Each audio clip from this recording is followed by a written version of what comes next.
This news program is proudly brought to you by Smart Start Breakfast Biscuits and MNow Biscuits.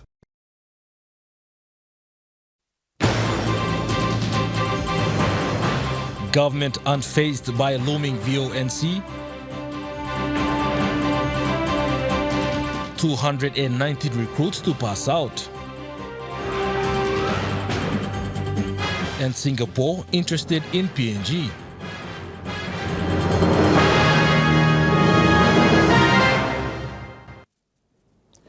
A very good evening. This is National EMTV News. I'm Malcolm Waira. Thank you for joining us. Prime Minister James Marape has affirmed that the government remains firm and intact by the opposition's vote of no confidence motion. In a press statement released yesterday, Prime Minister said Pangu Party has support with 59 MPs and another to join to bring this up to 60. Prime Minister Marape welcomed any challenges from the opposition or other opposing parties outside of Parliament, emphasizing the right to hold the government accountable as part of the democratic process and freedom of expression. Coalition numbers are intact. He said they won 39 seats at the 2022 election, which is a record number as far as the history of elections is concerned. Prime Minister Marape said the government had a full cabinet yesterday for the National Executive Council meeting, and the government business for the 2 weeks of Parliament starting next Tuesday have been cleared. Addressing the vote of no confidence motion proposed by the opposition, Prime Minister Marape's advice is not to repeat the same mistakes from the February sitting of Parliament when the last vote of no confidence motion was filed. Prime Minister Marape added that this government under his watch will not avoid any of the challenges from those in the opposition benches, but they must comply with all laws to do with vote of no confidence. Prime Minister Marape announced that constitutional bills the government will bring to this parliament sitting include the declaration of PNG as a Christian country, second and final readings, PNG court structure amendments, and proposed amendments on vote of no confidence, filing attempts and the grace period of government following an unsuccessful vote of no confidence. Marape said the National Gold Corporation Bill 2024 will not be brought to the Parliament in this sitting, but they will allow for further consultations without removing the goalpost of establishing a gold refinery in PNG. Following the opposition voted against declaring PNG a Christian country in the first reading in the last sitting of Parliament, Prime Minister now urged them to rethink and support this bill for the good of the country. Esther Gane, National EMTV News. Former Prime Minister and member for Yalabul Pangia, Peter O'Neill, says having no vote of no confidence is simply undemocratic for a democratic country. His statement comes after Prime Minister Marape's announcement that the government remains dedicated and fearless by the opposition's vote of no confidence, which is set for Tuesday, 28th of May, 2024. The former Prime Minister, Peter O'Neill, has given a stern warning to members of Parliament to use their mandated role and do what is enabled by the Constitution to restore confidence in the position of the Prime Minister. He said in any democracy, the highest office is the office of the citizen, and the people must be heard. And every well-functioning democracy allows for votes of no confidence. While Prime Minister James Marape has responded to vote of no confidence speculations from both sides, with affirmation from his political party, the Pangu Party, and other coalition parties, he said, if a vote of no confidence is put up, the parliament process will deal with it.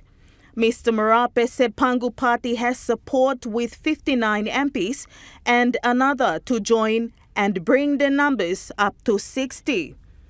Grace Papiali, National EMTV News. A disturbance occurred at the Hohola police station in the capital city of Papua New Guinea when two women, reportedly wives of PNG-DF soldiers, engaged in a physical altercation.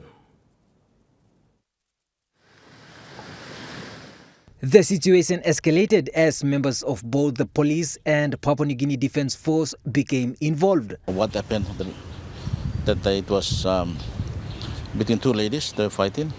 So policemen stopped to stop them from fighting. After that, the one of the women got she alleged that she was assaulted by a policeman badly. So that's why. So when she came to the police station hall, she actually laid a complaint, and after that, there was a unit from I think Torama. They came in their vehicles to maybe assess what happened to the actually happened to the wife of their colleague. But I think there was a bit of a misunderstanding there. NCD Metropolitan Superintendent Silva Sika stated that the incident, although initially tense, was swiftly resolved thanks to prompt intervention from the higher authorities of both the PNG-DF and the police force. It's a subject for investigation. We'll investigate, already sanctioned the NCD Higher to investigate this matter to the root cause, establish the cause of this incident, what actually happened on our side of the police house. And I've also asked the military police to investigate the actions of their members as well, what happened at the Ola. If there was any damages done or caused to the properties. At this stage, there's no report of damages, though anyone been killed or injured at this stage. So it was just a commotion.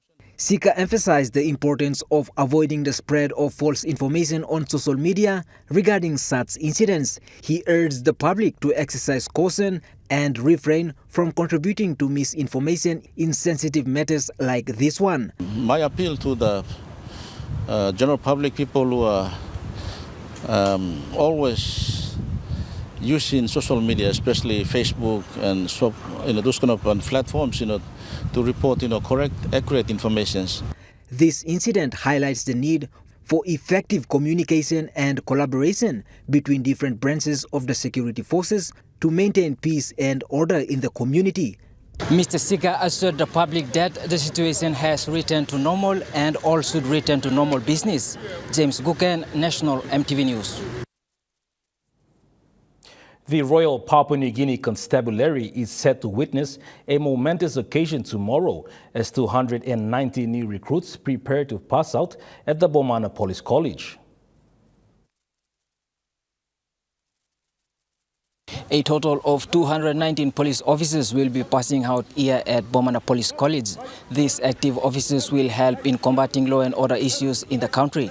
After a prolonged period of 6 years without recruitment, this influx of fresh talents marks a pivotal moment for the force. Having undergone rigorous training over the past 6 months, these recruits have been thoroughly prepared in physical fitness, combat skills, and theoretical knowledge. Now adorned in their distinctive blue uniforms, they stand ready to take on the responsibilities of serving and protecting the community. The reintroduction of recruitment efforts underscores the commitment of the Royal Papua New Guinea Constabulary to bolster its ranks and enhance its capacity to address the diverse challenges facing law enforcement in the country. Further details regarding the pass-out ceremony and aspirations of these new recruits will be provided in tomorrow's coverage. James Guken, National EMTV News. The National Capital District Commission is looking to install a fully operational CCTV monitoring system for Port Moresby City. NCDC is working with police and Dahua Technology, the consultant company who presented a status report on the existing CCTV infrastructure in the city.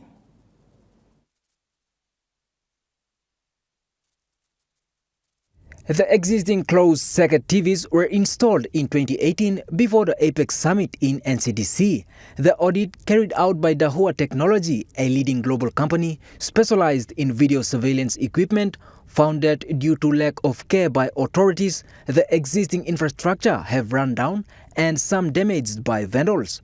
The report suggested for the upgrade and maintenance of the current infrastructure and installment of a new system to monitor the city. Assistant Commissioner of Police Operations Julia Stacion and Director for Police ICT John Tarur appreciated the report and suggestions and cited a need for capacity building for the police officers who will be manning the surveillance systems once installed. NCT Governor Powes Pakop says they are planning on expanding the CCTV systems all throughout the city.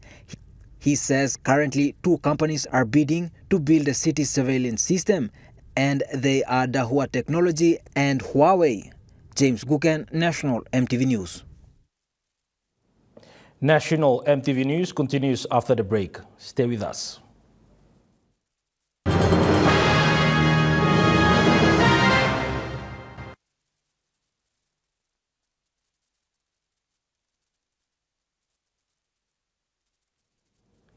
You're watching National EMTV News. Singapore's Foreign Minister Dr. Vivian Balakrishnan said Singapore has much to offer in respect to securing some of Papua New Guinea's natural resources. He made this statement in a meeting with Papua New Guinea's Foreign Minister Justin Tshechenko in Singapore yesterday. Minister Tshechenko in a statement said Papua New Guinea is strategically based in both Southeast Asia and the Pacific and plays a vital role. He said Singapore recognizes that PNG has the potential to meet Singapore's demand for food resources as it is one of the biggest food bowls in the region. Minister Tshechenko affirmed that PNG is ready to work with the Ministry of Agriculture, Trade and other respective agencies to explore what PNG can contribute to Singapore's needs. Dr. Vivian Balakrishnan, in his statement at the 3rd Singapore Pacific Eye-Level visit, urged Pacific Island nations to ratify a new international agreement under the UN Convention on the Law of the Sea. The forum was attended by 11 Pacific Island countries where agreements were focused on conservation and sustainable use of marine biodiversity. The Pacific leaders meet with the Singapore leaders aims to forge closer ties and exchange of views. Malinta Yopolo, National EMTV News. Brandy Secondary School in East Sepik Province will now have access to a new resource center provided by the EU Straight PNG program. This facility is dedicated to enhancing digital empowerment for students, local farmers and businesses.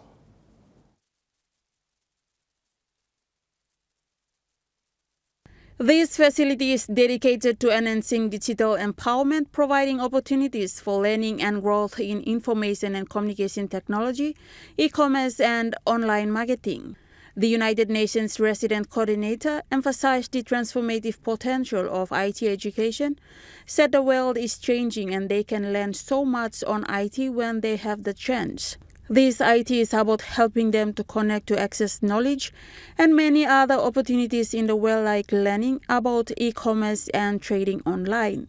Local cocoa and vanilla farmers and fisheries are already reaping the benefits of the resource center. Recent training sessions have equipped farmers with crucial ICT and digital skills, enabling them to effectively navigate global markets. Brandy Secondary School's Resource Center is one of the 5 pioneering facilities across East and West Sepik provinces, established by ITU in collaboration with FAO, the National ICT Authority, under the EU Straight PNG program. Estagane, National EMTV News. Central Provincial Government has taken its provincial executive meeting down into the districts. This is to ensure accountability and transparency and also give a voice to local representatives. The Central Provincial Executive Council held its 2-day meeting at Quikila Station in the Rigo district earlier this week.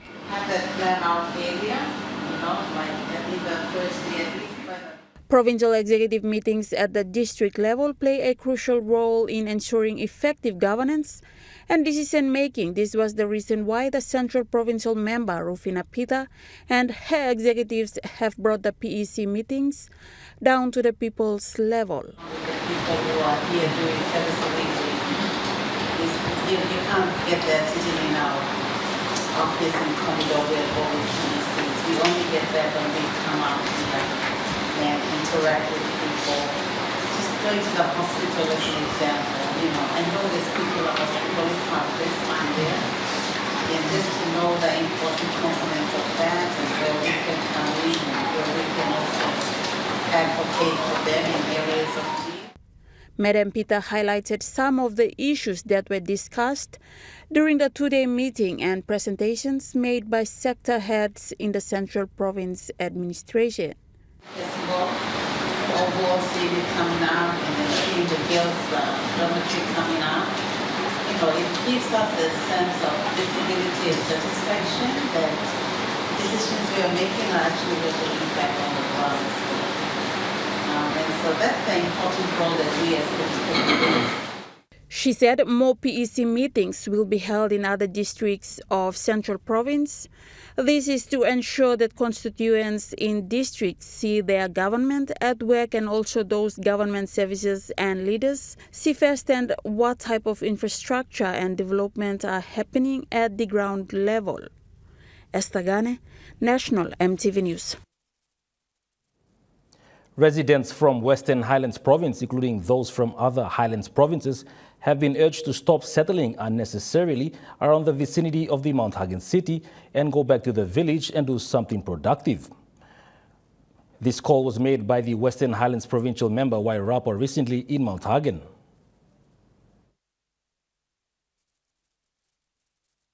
The provincial member confirmed that police in Western Highlands Province will look into illegal areas in Mount Hagen city and called on citizens to go back to their village. If you are a genuine Western Islander and you employ here and you work here and you have a house and place to stay in Hagen, then that's okay.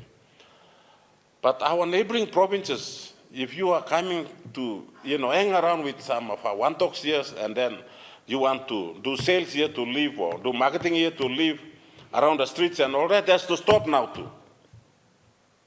You can't do sales around town to live here. You have to have a genuine work here that you can benefit with your income and you stay here. If you are doing a security guard work or you're employed in one of these companies or all that, yes, you can stay in Hagen. But if you are a temporary person, you are here, you just go back to your village. Western Islands people too, and also Enga, Southern Islands, Ella, or if we are from part of Western Islands, villages, you coming hanging around in Hagen town too, better go back to your village. Go and do garden, go and do some useful things, bring the food, come and sell in Hagen. Because people need food now. We need to, minimize our...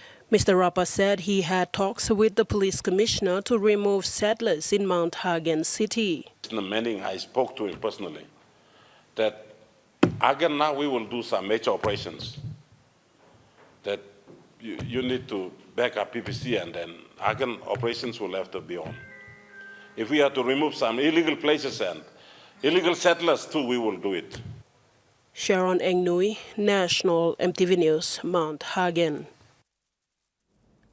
Hagen Market in Western Highlands Province has been a center point for many buyers to get fresh produce from local farmers and supply other main markets in the country.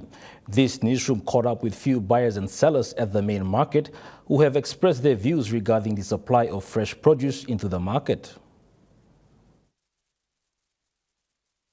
Stephen Buffy is a buyer who connects with many farmers within the province, especially in buying and selling bags of a variety of garden foods and vegetables out to other markets in the country. Buffy told MTV this morning that he is very happy with the local farmers in Mount Hagen, where they produce tons of sweet potatoes and vegetables into the city. He says he sells out large number of sweet potato and vegetables bags out to other markets like Ley, Medang and Port Moresby. One day, sim 70, 18 bag, 100 bag, and me Rausim go. Same speed customer come, Mr. Rausim Olgata, 150, 100 bag. Now, Mr. left on the 20, 30. Again, I've been on come, morning, I'll finish him again. Me need talking more customer again, Sim come, all farmers. Karika, me sell him again, me Rausim go out again. Bapi made an appeal to youths roaming around the city to go back to the village and farm the land to earn more money and help boost the economy of the province. He said this can help them to pay for their own schools. Edward Luke, National EMTV News, Mount Hagen. Medang Governor Ramsey Pariwa is looking to establish flexible open distance education or FODE in all secondary schools in Medang Province. This bold initiative makes Madang the first in the country to roll out the Fold Rollout Awareness Program for this year. Governor Pariwa made this commitment while welcoming the First Assistant Secretary for Forward and Inclusive Education, Andrew Angobe, and other officials from the Department of Education this week. Pariwa said this initiative is in line with the Department of Education's guiding principle of leaving no child behind. He also said this initiative serves as a tribute to the late Education Minister, Jimmy Uguro, who was a product of Forward and a champion of the national education reforms. Now we take a look at the NES Fund Market Report. The kina closed unchanged at 0.261 US dollars in the interbank market. At Bank South Pacific, your kina was buying 0.2536 US dollars, 0.3799 Australian dollars, 0.2267 euro, 39.48 Japanese yen. Looking at the commodity prices at New York closed, gold is trading lower, coffee closed higher, cocoa closed higher, copra closed lower, palm oil closed lower, crude oil is trading higher, copper closed lower. And on the stock market, the Dow Jones closed higher, the ASX 200 is trading higher, the All Ordinaries is trading higher.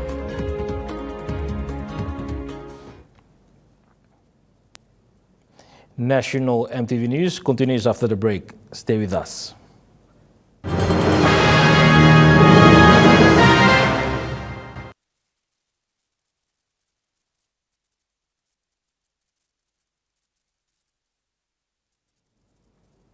You're watching National EMTV News. The Gomini District Administration recently delivered receipts of payments of tuition fee assistance to the University of Goroka, bringing joy to students who are pursuing studies at the university.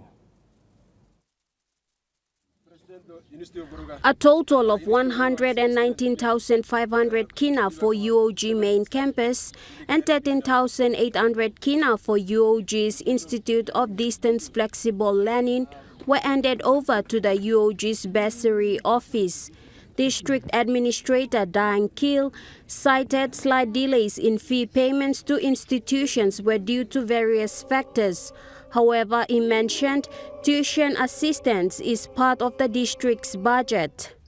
School fees are budgeted in our annual budget. We will still pay it, whether it will be, but we will, but it doesn't make it priority or design, and it doesn't pay really.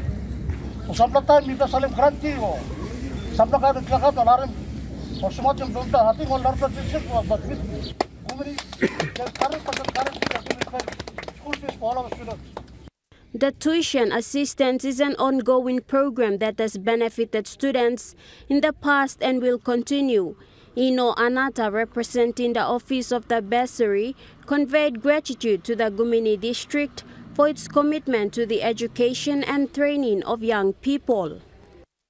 Like parents to the students, like they were kind of impatient while other DDAs have been paid, like they've already expressed, and now they should be happy. Right there. Yes. So you all should put on a smiling face and say thank you to your sponsors. They're very good that they have paid. And as much as possible, we'll try to deposit the payment and then have it cleared. Once the check is cleared, then we'll update your records. The student leaders expressed their appreciation to Gomini MP Lucas Dawa Dekena and the district administration for their consistency. Meanwhile, the students have also appealed to the district administration to ensure the availability of fees to be around the time of registration. Gladys Kila, National EMTV News. Alotau District has presented its DSIP acquittals today at the Department of Implementation and Rural Development in Port Moresby. Alotau MP Ricky Morris said the district is clear with their accountability and transparency with their financial report. In commending the Alotau district, Minister for Rural and Economic Development Joseph Lelang said presenting acquittals is an important requirement under the law as issued under the respective financial instructions that the Secretary for Finance releases in legalizing the District Services Improvement Program guidelines and district support grants, which are constitutional grants.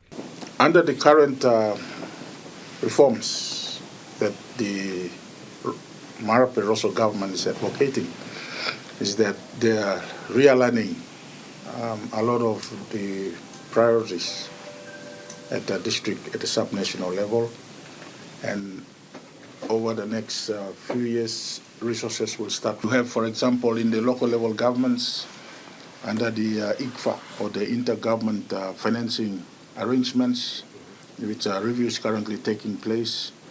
They are looking at the minimum priority activities, MPAs, which it's about 5 of them that LLGs are to implement, and those will require additional funds to flow down.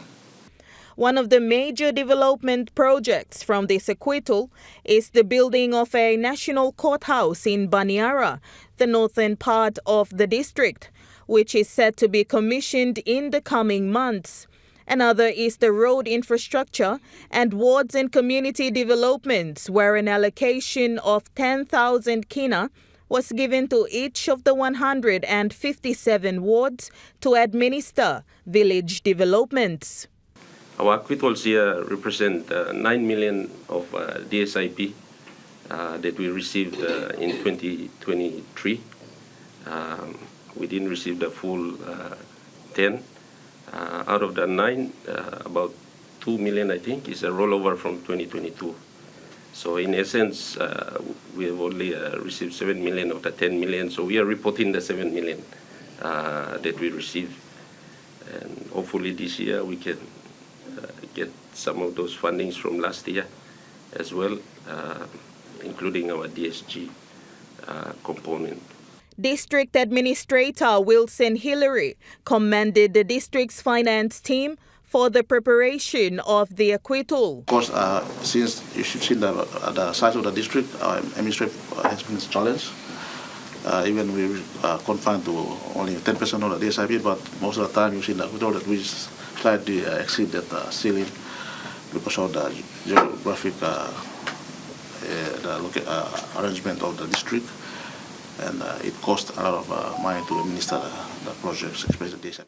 The presentation of the district's acquittal was made with the backing of the district administration and the 7 LLG presidents. They also made a presentation of 300,000 kina yesterday to POMCare Limited that funds basic medical supplies for each of the LLGs of the district. Grace Papiale, National EMTV News. Moving to overseas news, Norway and Spain have all announced plans to recognize a Palestinian state next week. Spain and Ireland said the decision was not against Israel or in favor of Hamas, but in support of peace.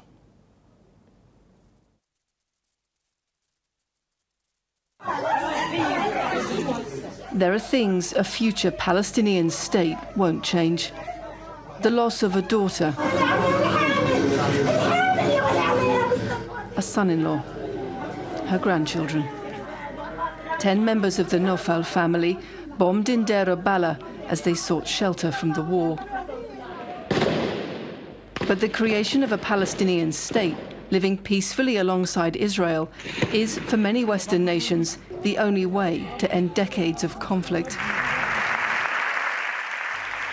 Spain's Prime Minister today said it was time to recognize that future state. Benjamin Netanyahu, he said, was creating so much pain, destruction and bitterness in Gaza and the rest of Palestine that the two-state solution was in serious danger of becoming unviable. But there's little support in Israel. The mood dominated today by newly released footage from the body cams of Hamas attackers as they took female soldiers hostage on the 7th of October. The intention of several European countries to recognize a Palestinian state is a reward for terrorism. 80% of the Palestinians in Judea and Samaria support the terrible massacre of October 7th. This evil cannot be given a state. More than 140 countries have already recognized a Palestinian state, but in the West Bank town of Ramallah, full of Palestinian flags and ministries, but lacking power, faith in diplomatic gestures was mixed. I welcome this recognition with much respect and appreciation for these countries, and I ask other states to follow their example and recognize Palestine. Palestinian diplomacy is weak. We have embassies in many countries across the world, but they are just useless. They just hire employees who live a luxury life. In the West Bank too, near daily reminders of dwindling peace and Israel's increasing control, of an unresolved conflict that ends lives and starts wars. Tensions are high in New Caledonia as the French president arrives, hoping to restore order after the worst riots in the French-ruled territory in 40 years.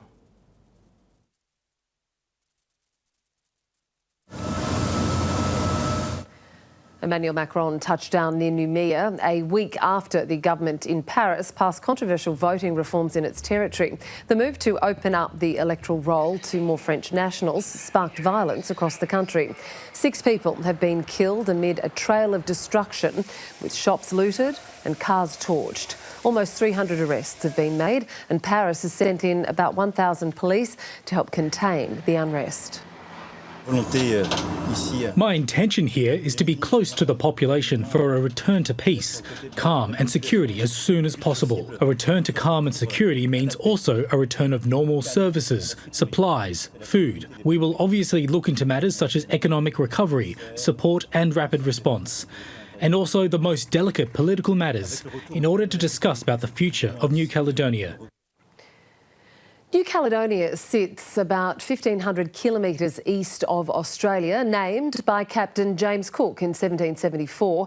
It was colonised by France in the 1800s before becoming a French overseas territory in 1946.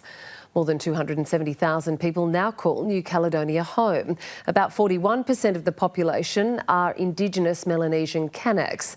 24% are of European origin, mostly French. New Caledonia is now the world's 3rd largest nickel producer. As the industry boomed in the 70s, thousands of outsiders arrived, leading to various conflicts between France and the Kanaka independent movements. To ease tensions, the Nouméa Accord was struck in 1998, aiming to give more political power to Indigenous people. Voting in provincial elections was restricted to people who lived in New Caledonia before that year.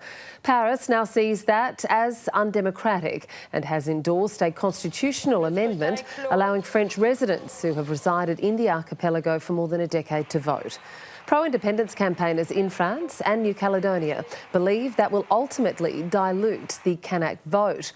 Local leaders want meaningful concessions from Emmanuel Macron.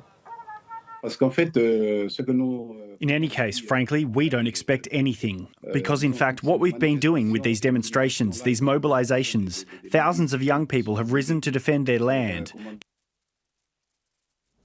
Pro-Palestinian student protesters at the University of Melbourne are set to pick up their camp today. The protesters are saying that the University of Melbourne has agreed to disclose all of its ties to weapons manufacturers, which is one of the big demands the student protesters here and at other protest camps around the country have been pushing for. It's part of a protest against universities having ties to weapons manufacturers.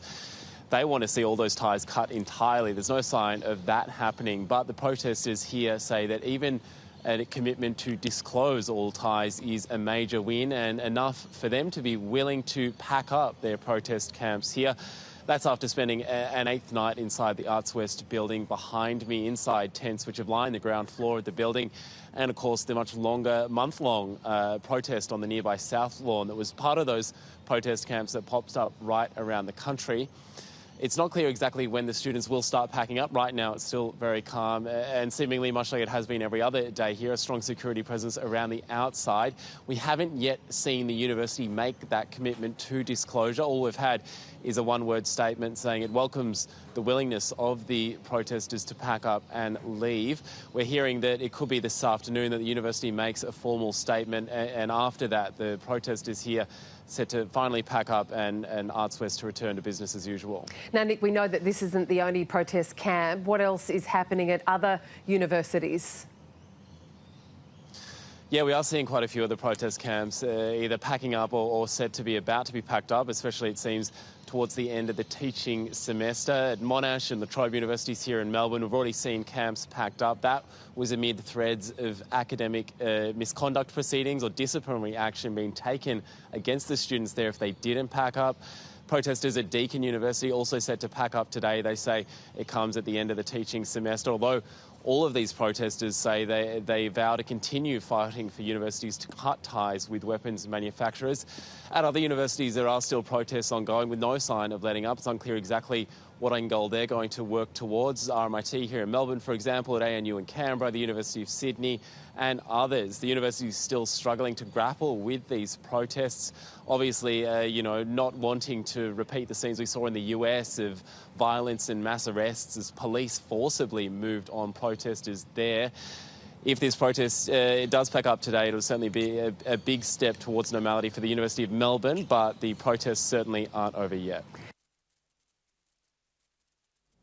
National EMTV News continues after the break with THURDAY Sports. Stay with us.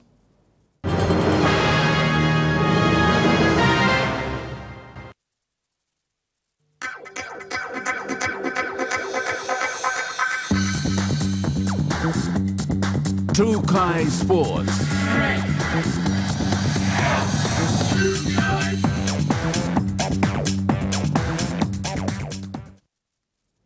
Welcome to THURDAY Sports. Preparations are currently underway at the National Sports Institute in Goroka for the Highlands Regional Youth Games, scheduled to take place from July 1st to 6th, 2024.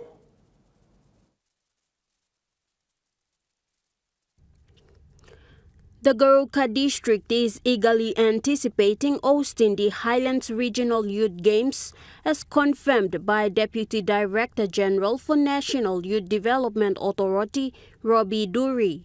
We are now in the games mode for the Highlands Region Youth Games. And the preparations are underway.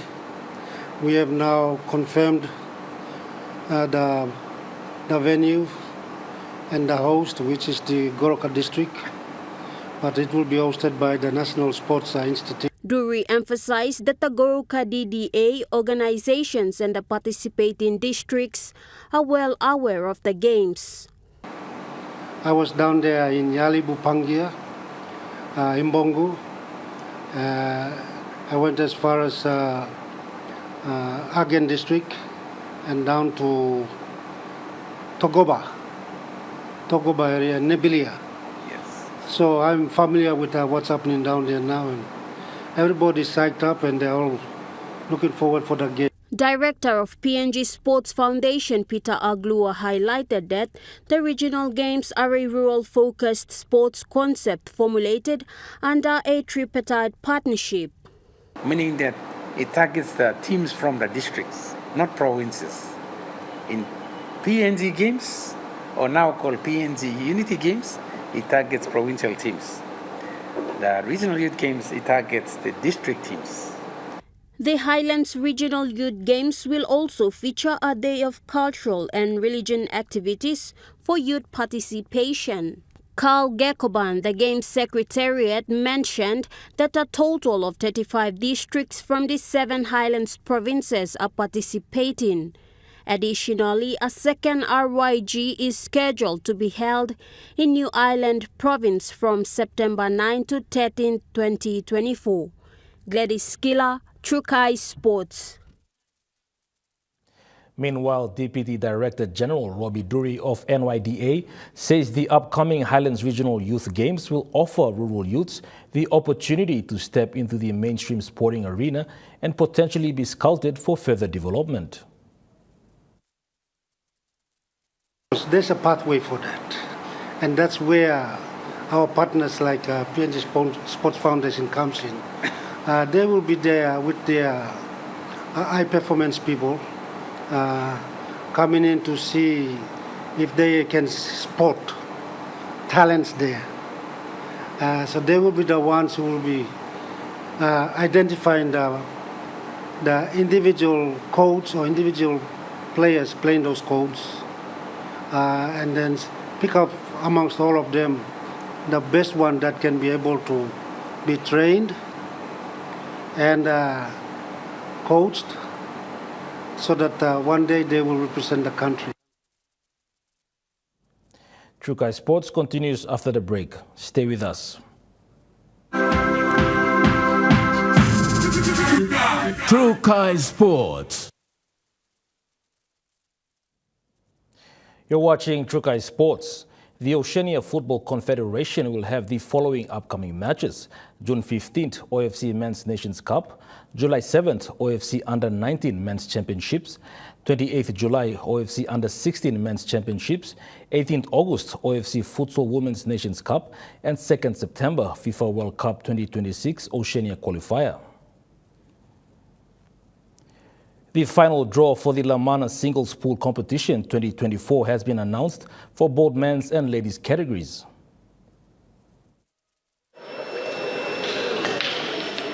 In the men's category, standout contenders such as Bob K. Melo and Noel Ramos are set to face off in what is expected to be a gripping encounter.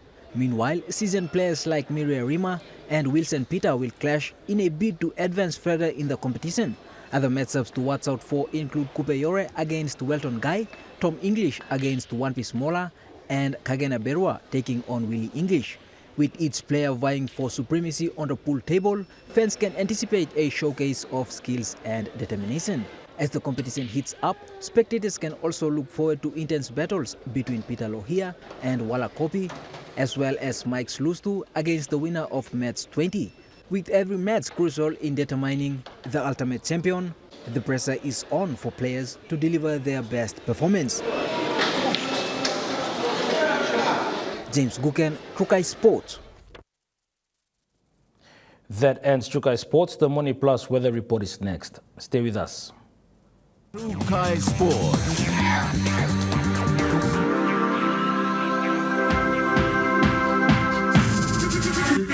Trukai Sports.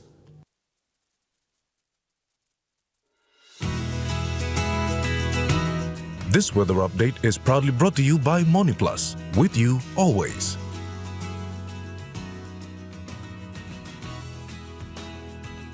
The weather forecast for the next 24 hours.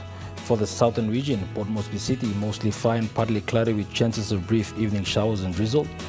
Darul, partly cloudy with possible showers. Kerema, partly cloudy with possible brief showers. Alotau, cloudy with some rain showers. Popondetta, mostly fine, partly cloudy.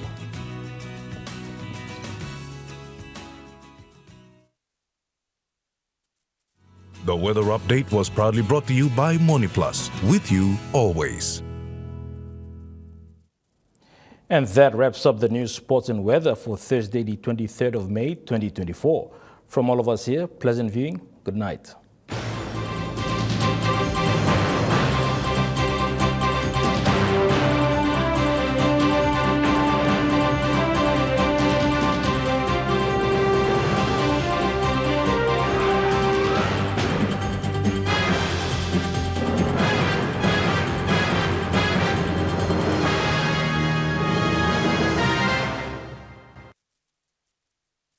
This news program was proudly brought to you by Smart Start Breakfast Biscuits and Gold Nuggets.